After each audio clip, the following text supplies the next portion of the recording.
Hello everyone, welcome back to our daily words meditations. So our topic for today is, can you lose your salvation? So the answer is no. How can you lose something that is not yours? Salvation is a gift from God.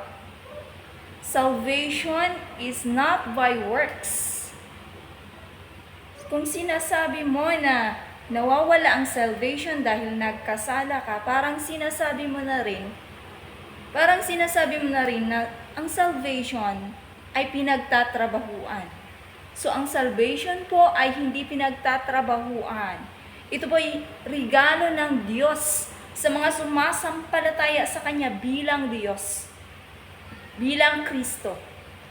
So, ang salvation or kaligtasan ay hindi mawawala sa iyo once na nasa iyo na. Kasi ang salvation po ay ibinigay yan ng Panginoon, ay habag lamang. Habag ng Panginoon.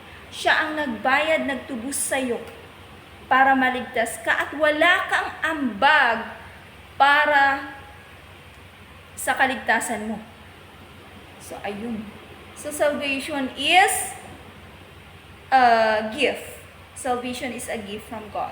So, ayon sa Ephesians 2 verse 8 hanggang 9, salvation is a gift from us. So, ayun. At sinabi sa Titus 3 verse 5, ayon sa pagkakatanda ko, sinabi doon na ang salvation ay hindi pinagtatrabahuan. So, you cannot earn salvation by your works, by what you did, by what you can't earn salvation by your own effort. Okay? Walang matuwid, wala kahit na isa, ayon sa Roma. At nagiging matuwid lang tayo dahil ang Diyos ang umaakay sa atin sa matuwid na pamumuhay. Ayun. So,